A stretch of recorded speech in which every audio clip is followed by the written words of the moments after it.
Buenos días a todas, a todos. El día de hoy vamos a presentar dos de las 20 reformas que se han presentado y que están ya en la Cámara de Diputados, la reforma en materia de pensiones y también la reforma de salario mínimo.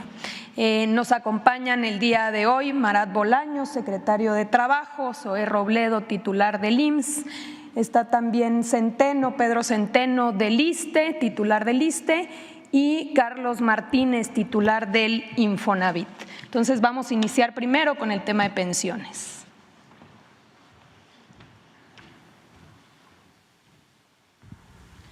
Muchísimas gracias.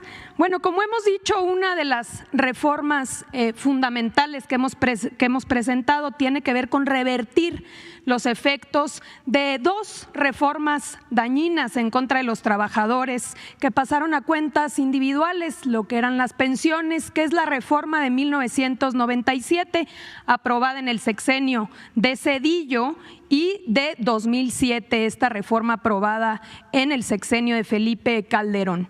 ¿Cuáles fueron los efectos principales de estas reformas? La primera es que cientos de miles de trabajadores quedaron fuera de la posibilidad de tener una pensión. Y esto sucedió porque los requisitos aumentaron de un día a otro. Como podemos ver en la ley del 73, que es la previa a esta reforma, los requisitos tenían que ver con llegar a contar con 500 semanas de cotización en el Instituto Mexicano del Seguro Social, es decir, 10 años. Y con la reforma se incrementó este requisito a 1,250 semanas, es decir, se tenía que contar con 24 años de cotización en el Instituto Mexicano del Seguro Social para poder contar con una pensión. ¿Qué sucedió? Pues que un importante porcentaje de los trabajadores se quedaron sin la posibilidad de contar con una pensión.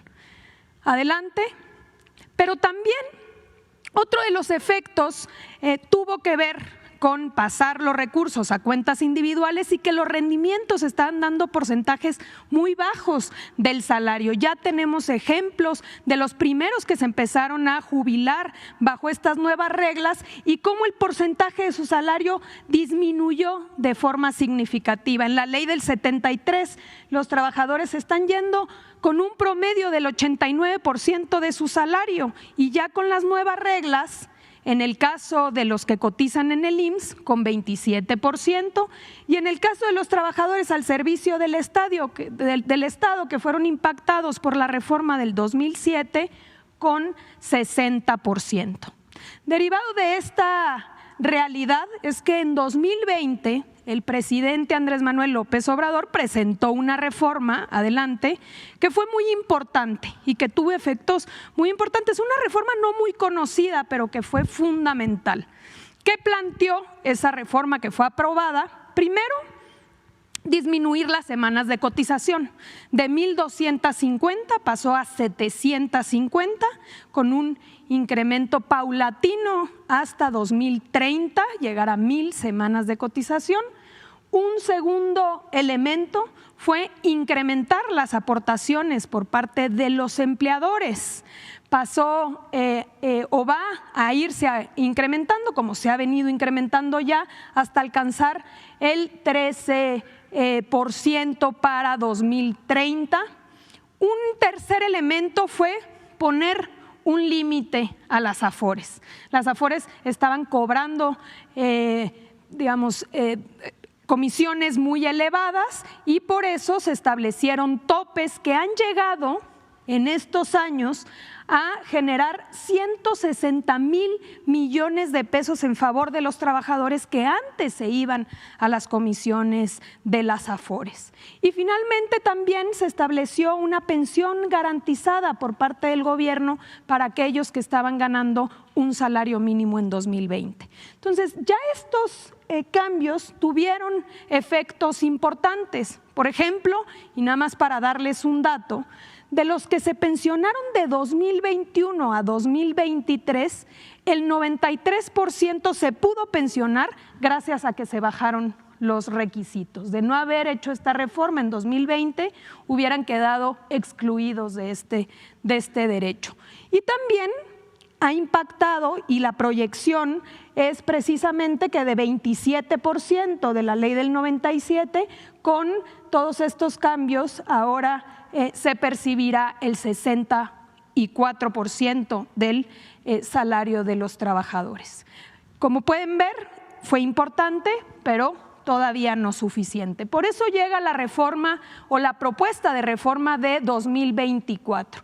¿Qué está planteando esta reforma? Que los trabajadores puedan irse con el 100% de su último salario, es decir, contar con un complemento solidario para todos aquellos que ganen o se pensionen con el salario promedio del Instituto Mexicano del Seguro Social. Estamos hablando de 16,777 pesos, es decir, contar con un fondo que pueda aportar para que este trabajador pueda irse con el 100% de su salario.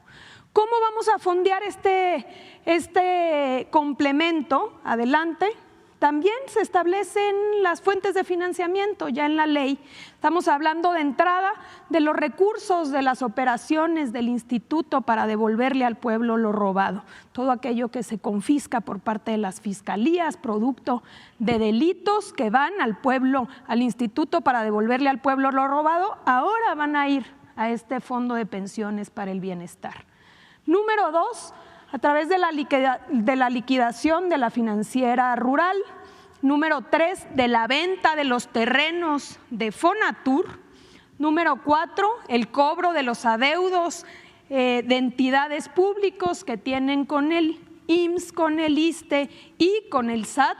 Y finalmente de los recursos de la aplicación de los artículos 302 de la Ley del Seguro Social y del Infonavit, que hoy tienen las Afores y que tiene que ver con la recuperación de cuentas.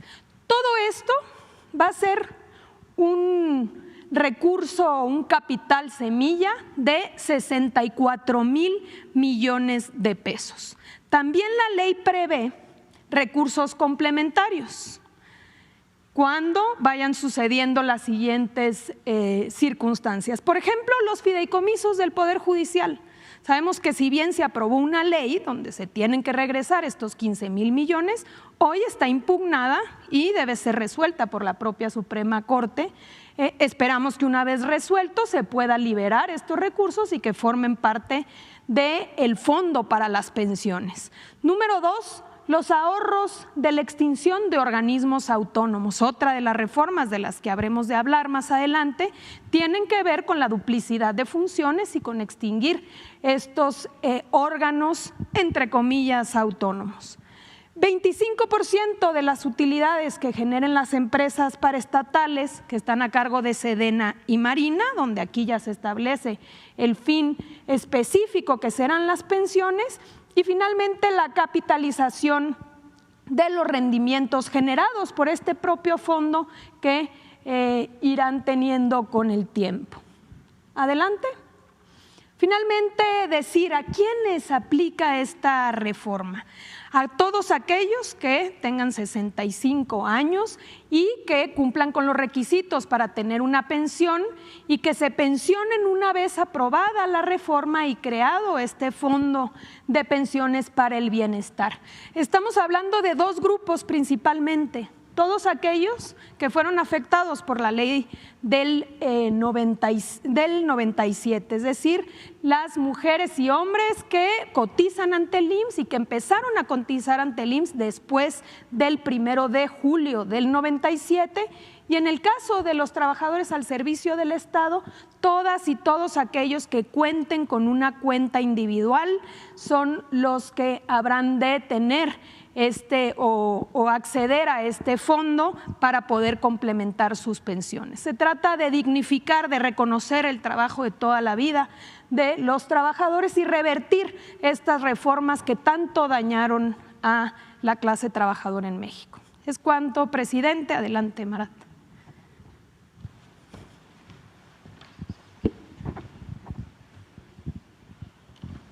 Con su permiso, presidente, muy buenos días a todas y todos. Dentro del paquete de iniciativas que presentó el presidente de la República hace unos días, se engloban dos reformas al artículo 123 de la Constitución relacionados con el salario mínimo y con el salario justo para maestras, policías, doctores, enfermeras y miembros de las Fuerzas Armadas permanentes. La primera iniciativa tiene que ver con la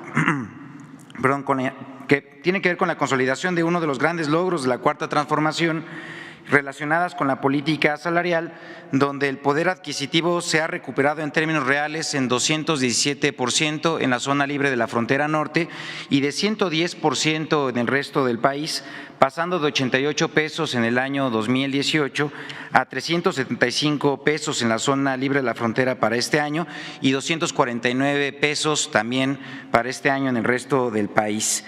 Y como es bien conocido, durante el periodo neoliberal se perdió el poder adquisitivo del salario mínimo en un 70%. La teoría económica de los gobiernos del régimen neoliberal apostó por una política de salarios bajos que haría atractiva la inversión y que controlaría la inflación, pero quedó demostrado que dichas medidas lo único que resultaron fue el empobrecimiento de las y los trabajadores del país. Y en ese sentido, la siguiente, por favor. Como ya mencioné, en la política de ingresos y de salarios de la Cuarta Transformación se ha recuperado ya el poder adquisitivo del salario mínimo en un 110% en términos reales, y esto pues no ha generado inflación. Y también hay que mencionar que ha contribuido a que haya un incremento del 18% en el salario promedio registrado en el IMSS. De esta manera, 4 millones de personas, así también se facilitó a través del aumento de los salarios, que pudieran salir de la condición de pobreza justamente por este incremento en su ingreso. Y además, sí hay que mencionar que de igual manera a través del aumento de los salarios se ha contribuido a una reducción de la brecha de género entre mujeres y hombres en materia también salarial. Siguiente, por favor. Con esta iniciativa lo que estamos buscando es garantizar que el aumento de los salarios nunca se ubiquen por debajo de la inflación para evitar así una nueva pérdida de su poder adquisitivo como ocurrió durante el periodo neoliberal. Con ello, la propuesta quedaría como sigue. La fijación anual de los salarios mínimos generales o profesionales o la revisión de los mismos nunca estará por debajo de la inflación observada durante el periodo de su vigencia. Cuarta diapositiva, por favor, acá. Eso es, muchas gracias. Y bueno, decirles, por favor, que durante esta segunda iniciativa que también estamos presentando, busca garantizar los salarios justos para maestras, maestros, policías y miembros de la Guardia Nacional, integrantes de la Fuerza Armada Permanente y personal médico y enfermeras y enfermeros. Se trata de un reconocimiento al trabajo de miles de personas que trabajan en sectores que forman parte de nuestra sociedad, garantizando el derecho a la educación, salud y también a la seguridad de las mexicanas y mexicanos y que actualmente ganan por debajo del salario promedio.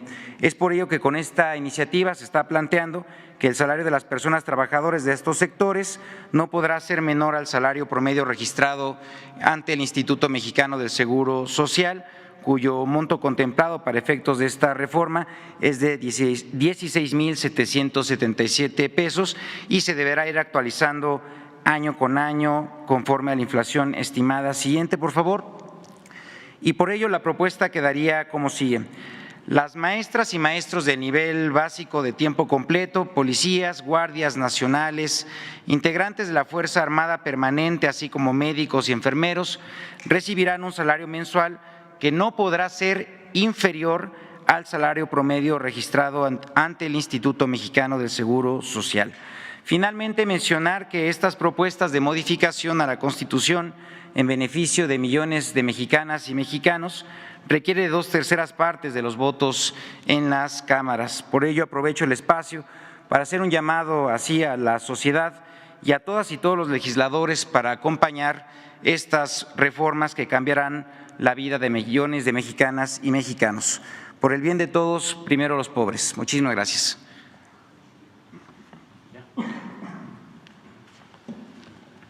Muy bien.